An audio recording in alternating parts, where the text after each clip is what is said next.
Hello everyone, and I do not know why my eyes are closed. I am the Brain, and welcome back to another Minecraft video. We are back on the redstone testing world, and as you can see, it has gotten much bigger since the last, well, not much, but it has gotten bigger since the last time you've seen it. So, let's get on with the video. This is the top 5, my top 5 personal redstone door creations in Minecraft Bedrock Edition. Stay tuned.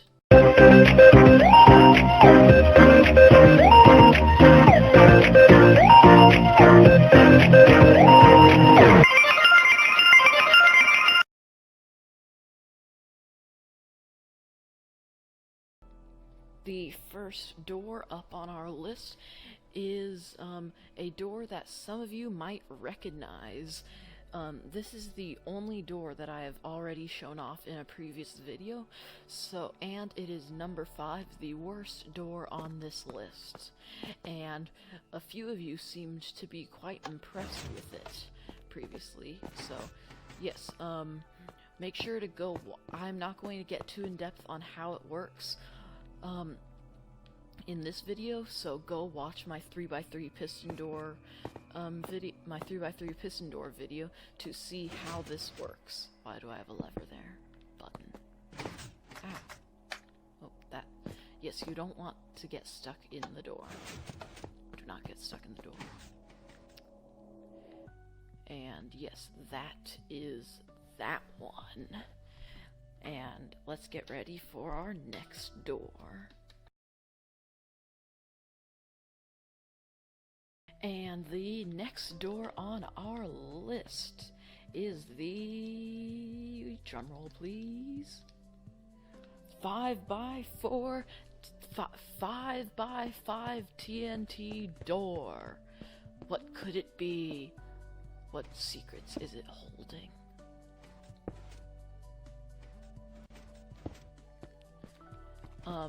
And as you can see, the door regenerates. So, it regenerates pretty slowly, but there are ways to make it faster. I just went minimalist door with this. But, yes, this is just a cobblestone generator. Let's just turn it off for a second. Yep, water here flowing downward. Yes, it's flowing like this. The water source blocks are back there. And then make sure to dig down one block so that it doesn't flow into the lava. And there's lava back there. It's all across the road. And as soon as the lava moves, the water fills it up.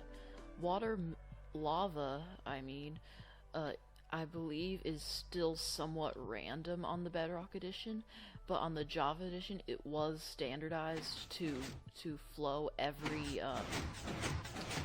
I'm not positive how many ticks, every 30 game ticks, 16 redstone ticks, but sometimes on Bedrock Edition, sometimes it takes way longer, sometimes it's not nearly as long. This door can be expanded sideways, but not vertically because of the limitations of TNT. Well, it could be expanded vertically, but then it gets a little tricky. You could potentially expand this, but what I made was a 5x5 door.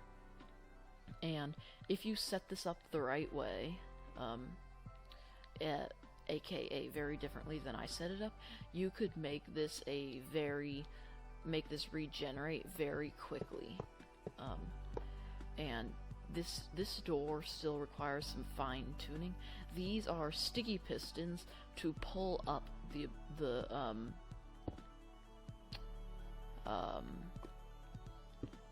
as soon as the cobblestone generates, these sticky pistons will pull it up.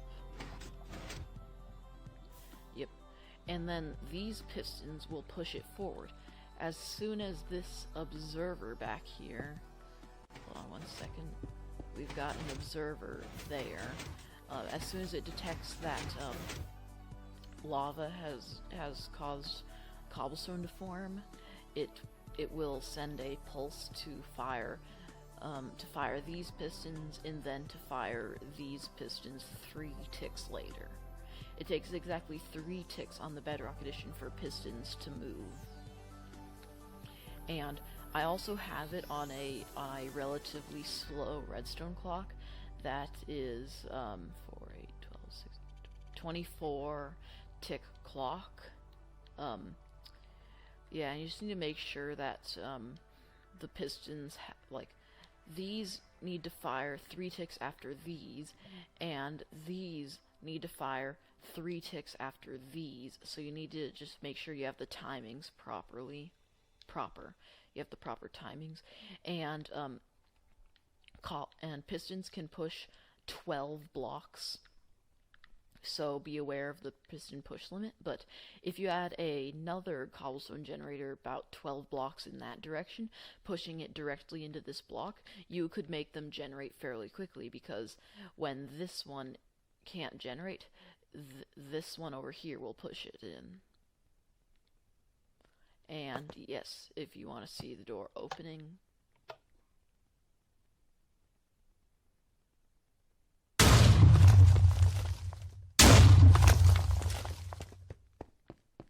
yep, just like that. And I have a pulse extender here that will also disable the cobblestone generator. It won't disable the generator, but it'll keep the cobblestone from being pushed into place. Yes, the way it's set up, when I push the button, it comes over here and causes these pistons to stay extended so that the door can't regenerate. And I have the same button over here that just links into the same thing. And this also goes up and over here. And you just need to make sure you don't create a clock when you're doing this. Repeaters send redstone one direction, so you need to make use of these to keep it from becoming a clock. So I just cause these dispensers to fire 3 times. Once a dispenser fires, I found that it takes about 11 ticks before it can fire again using this method. So you just need to make sure there are 11 ticks in between firings. So basically, it just comes over here, it powers this repeater to activate these, and then it goes over here, waits 11 ticks, fires again, but it doesn't go back into the line because of this repeater. And then from here, it goes over here, and it needs to be 15 ticks because it does not go through this repeater. So, yep, just goes over here and then fires again. 3, and of course you need to keep these dispensers full of TNT, which can be problematic, but excuse me. And you could have a hopper sucking items out of a double chest full of TNT going into each of these, but I didn't do that. I just, oh wow, it's running out of TNT. But yes, it takes up a lot of TNT. That's why it came relatively low on this list. But off to our next door. And we are back with another piston door. This, you may say, looks very similar to the first one on this list, but no, it is bigger. It is a 4x4 piston door rather than a 3x3, but the concept is similar. Yes, the way this works, you see, it created a frame there. That's part of the piston door, and this is a triple sticky piston extender with a forward extension. I do not know if that's actually what it's called, but I have dubbed it so. So we have 3 pistons here and 1 piston here, and a redstone block pops out of the ceiling to power this. It'll pull when the button is pressed again. This redstone block will get pulled into the ceiling, thusly unpowering this piston, pulling all of this back, and then this piston retracts, pulling that piston down with it, and 4 blocks of the door. And before any of that happens, the frame gets pulled so that this slime block doesn't have any effect. And you need to make sure there's obsidian in here when you need a lot of obsidian when you're dealing with slime blocks or other immovable blocks, but obsidian is like one of the few immovable blocks in the Bedrock Edition, and I just use it because it looks better in my opinion. But yes, then this retracts, then this retracts, then that retracts, thusly pulling it into the floor. You see, this block needs to be left empty, and I couldn't just add a slime block there just out of pure wanting it to look nice because of the push limit. Well, actually, 4, 8, 9, 10, 11, 12. Yes, I could not have added another block there. I was starting to wonder if I had made this overcomplicated. But yes, you need to make sure the timings are correct. Again, the 3-tick delay. On Java, it's 2 ticks, but on the Bedrock Edition, it is 3. So yes, it needs to be so that the piston that's going to extend last has to extend first. So the first thing that happens when you're powering this is this block pops out of the ceiling, but it does nothing. And then this redstone dust is powered, but this piston isn't here, so nothing happens. Then this repeater gets powered, so that this will get powered, but it doesn't yet because it's not there yet. And then 3 ticks later, this gets powered, and then it'll push this into the position where it can get powered, pushing this into the right position, pushing that into the right position. That happens in that order so that it can retract properly, because this needs to be the first thing that retracts, and so on and so forth. It almost looks like a vault door when it's closing. Yeah, it looks like a vault door. And the reason this beats the 5x5 TNT door is because TNT duping isn't a thing on Bedrock as far as I can tell. I haven't really done much testing, but I do not believe that it works, so it costs a lot. The other one costs a lot, so this beats it even though it's smaller. And I also have a pulse extender here, and I'm inverting the signal so that it's on when the button isn't pressed and then opens up when you press the button. And I have it linked to a button because I prefer doors that open and then close automatically, because having to flick a lever you have to walk through, but then how do you unflick the lever? So this is just easier. But yes, this is number 3 on the list. Yep, number 3. Math. Yeah, number 3. And the next door will be coming up soon. Well, soon for me, almost instantly for you. Well, that's besides the point, and let's get ready for the next one. And the next door on our list, number 2, the runner-up, one of the best piston doors I have created. This is actually one of the first real piston doors I've ever created. It is the 6x6 hipster door. And what makes it a hipster door, you ask? Well, a hipster door is just a piston door where all of the redstone is underneath ground level. This would, of course, be ground level. And it has to be some type of gravity block, which is sand, gravel, and all the different types of powdered concrete. I obviously used powdered concrete. And when it opens, this one you have to use a lever. I couldn't find any way that you could link it up to a button, and come on, work. It's kind of slow, but this was my first real redstone project. This was actually a pretty big project. It's the first one I ever did. My first 100% original redstone project. Well, that's not true, because before I did this, I'd also made my 4x4 door and my 3x3 door before I did my 4x4, and thusly before I did this. But anyway, this is my first big redstone project, and It's actually kind of complicated and kind of simple. Let's just start from the beginning. The first thing you do, I'm basically doing a walkthrough on this. You guys let me know in the comments down below if you want to see a separate video dedicated to me explaining this much better and possibly even a full build tutorial. But yes, the first thing you do is ignore most of this stuff. Just look at all these glowstone layers.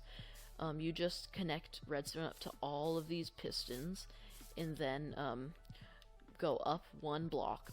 This has to be glowstone. All the layers have to be built on top of glowstone for this reason, and also because glowstone is a transparent block. This actually can be glass too, now that I think about it, or just about any other transparent block. And then a repeater on 4 ticks, and then it wraps around again, goes up. This needs to be a solid block so that the redstone can't just like double back. You see, like this, it has to be so that this redstone can't climb back up this block, and then that would be an infinite loop going directly upward, making this entire thing impossible. But yes, then 4 ticks again. You just do this going up one block at a time, wrapping around the entire thing over and over again. Yes, you just do that, and then when you turn it on, everything extends and the door is closed. And also, if it's easier to do this when the concrete isn't in place, and also all of these are sticky pistons, and on top of them you need a solid block. And there are 6, I want to say 1, 2, 3, 4, 5, 6 sticky pistons, each on top of with an iron block on top, on the very top. So let's just put that back. Yeah. And the reason I didn't make this a 7x7 piston door is because the way it works, if I just used an extra piston where the iron block is, that would actually not be possible, now that I think about it. If I just, where the iron block is, put more powdered concrete or whatever, that wouldn't work, because the way the pistons extend, it would, I believe, actually now I'm curious, if we just, where all of this is, oops, don't destroy the machine, and when experimenting, be very careful. Boy, I am destroying everything. Yeah, I do not know why I'm experimenting on camera. This always ends badly. But let's just give it a shot. I actually tested it when these were regular pistons rather than sticky pistons, and it destroyed a lot of the concrete. But now I'm curious. If this works, that means I am going to call this a 7x7 piston door and retake this clip. But I might not retake this clip because it's probably not going to work. And because I'm lazy, I'm probably not going to retake the clip anyway. Even if it does work, I'm just going to rename the title. And of course, you would have to dig down one block so that it's actually 7x7. But let's just test this out. Oh, I'm really nervous.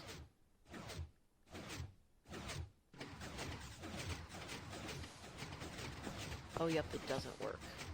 Nope, that was a terrible idea. Yeah, let's just close that door and pretend this never happened. Yeah, let's just say this didn't happen. I'll try to edit this out if I can. But yes, you saw it here first. Do not do that. Leave it as solid blocks. And you may ask, why do I use iron? Because it looks nice. Get off my back. Yeah, I just use iron as a structural block in a lot of my piston doors. I used diamond for my ender pearl stasis chamber. I don't know why. It just happened to be holding diamond. But yes, And then after you build the layers, come over here and invert the signal like this. Just come over here, input like that, invert signal, and I don't know what's going on with some of this, but oh yes, and I also have a small pulse extender so that it's easier to get through. Well, yes, I have a pulse extender down here, a 4 comparator pulse extender coming down out of the input. I also inverted the input so that the door is closed by default, of course. I invert that, I do that on all of it using a redstone torch, and I put plenty of delay so that you can actually get through the door. And yes, invert the signal, leave a lot, and I mean a lot of delay, and then create a pulse shortener using a 3-tick comparator and a 1-tick comparator. Get a redstone dust output from here, glowstone tower upward, and this is where it gets complicated. This is more just trial and error if you don't have a full-on tutorial, which I might do. Just let me know in the comments if you want a full-blown tutorial on this, because I think this is a pretty cool door, but you just need to mess around with the timing so that it's a it gives you a short pulse so that all the pistons will extend and then immediately retract. So that, yeah, stuff like that happens and it works. And yes, I just send an input into one of the layers, and then all of those layers and all the layers above that will fire. Thusly, meaning you really just need to power the top layer, no. Yes, maybe.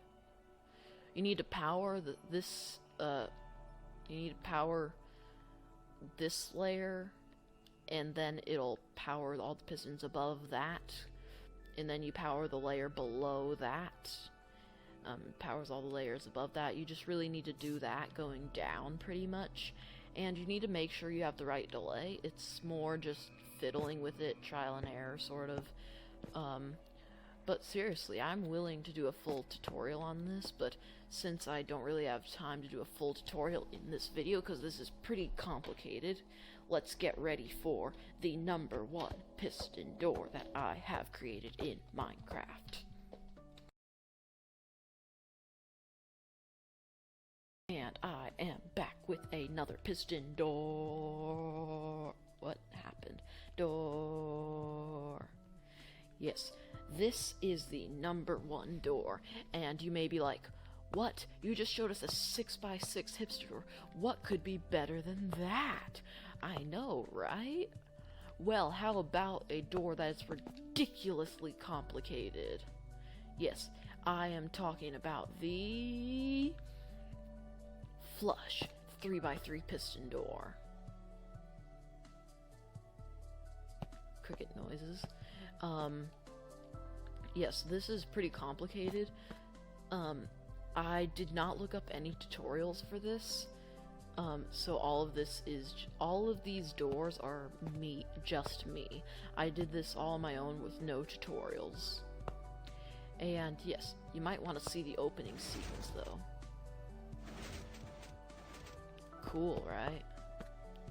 And I have a ridiculously, absurdly big pulse extender over here because reasons, and the door, it works from a lever, so yeah.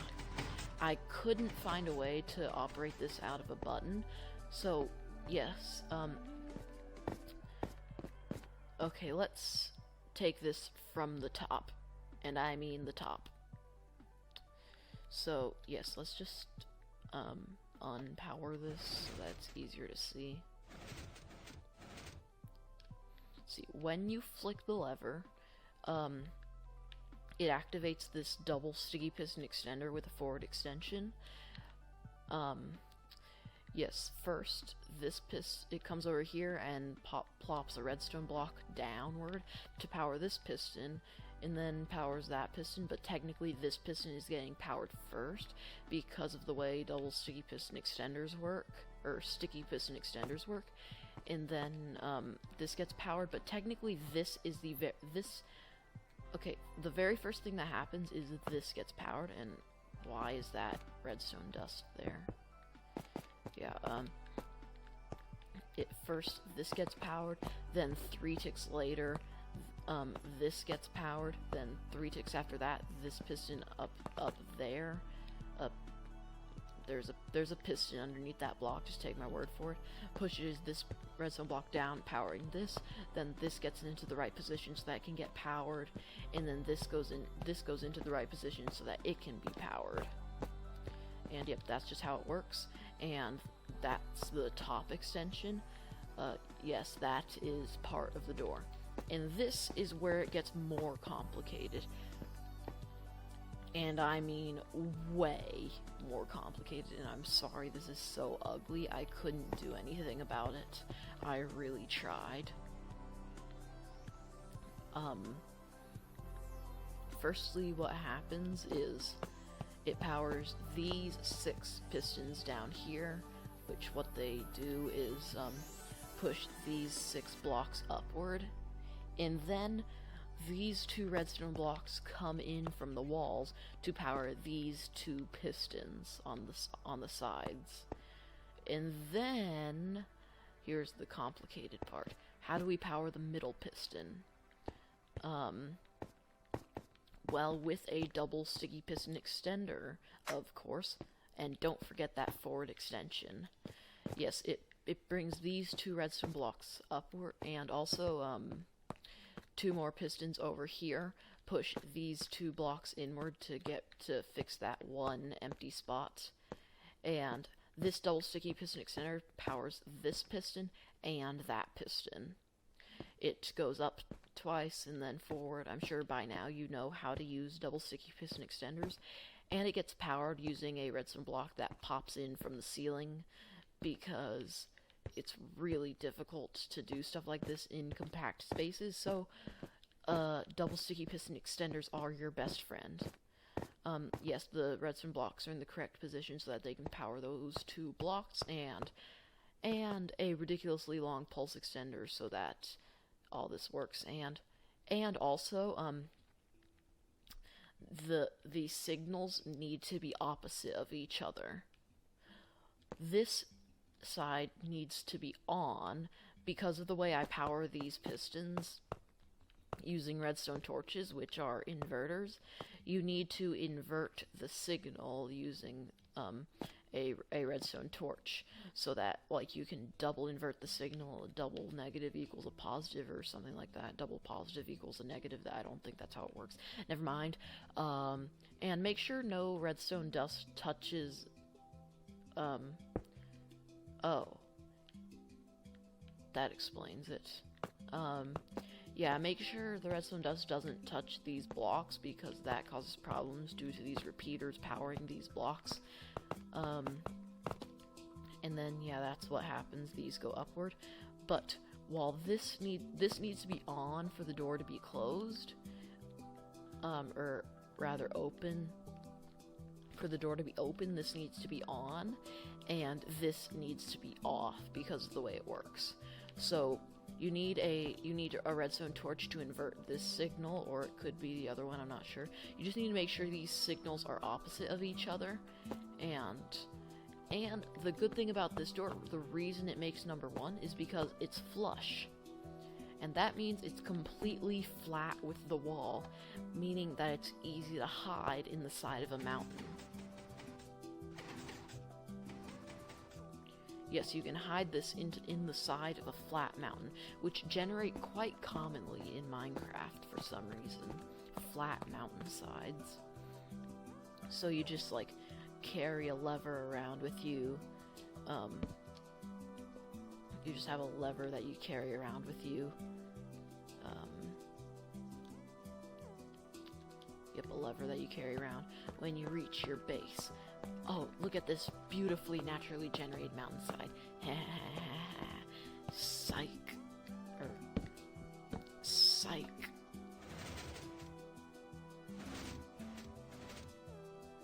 Then you take your lever back and run through, and the door closes behind you. And now I'm in my secret bunker. And not all of this has to be obsidian, but I made it obsidian because you just need to make sure the slime blocks don't touch any movable objects. And obsidian is an immovable block. So, yes, same here. I made most of it out of obsidian because I'm dealing with TNT rather than slime blocks. So, yes, let me know which door you liked best and what your preferred order might be with a comment down below. And make sure to leave your suggestions, feedback, questions, and I will try to get back to you if I can. And I may even use a video idea, and if I use your video idea, you get a shout out in the video. Yep, that doesn't really mean much, but it's all I can offer, really. Please give me your suggestions. I'm running out of ideas. But yes, make sure to leave a like and subscribe for more great content like this.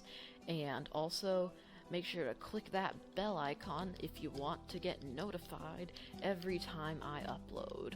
And yes, this is a special Saturday upload to make up for that Tuesday I missed. Sorry about that, guys. I was really busy. And also, this was a really good video. As an apology for Thursday's video, I'm sorry, that was a terrible video. I couldn't get any of my recording software to work, but yes, leave a like, subscribe, leave a comment giving your feedback, suggestions, questions, stuff like that, and make sure to go watch my 3x3 piston door video. I explain really well exactly how this door works, so yeah, go watch that so that you can understand how this works, but you can probably guess how it works. And yes, that about does it for me. That's about all the time I have for now. This has been The Brain, signing off. Goodbye.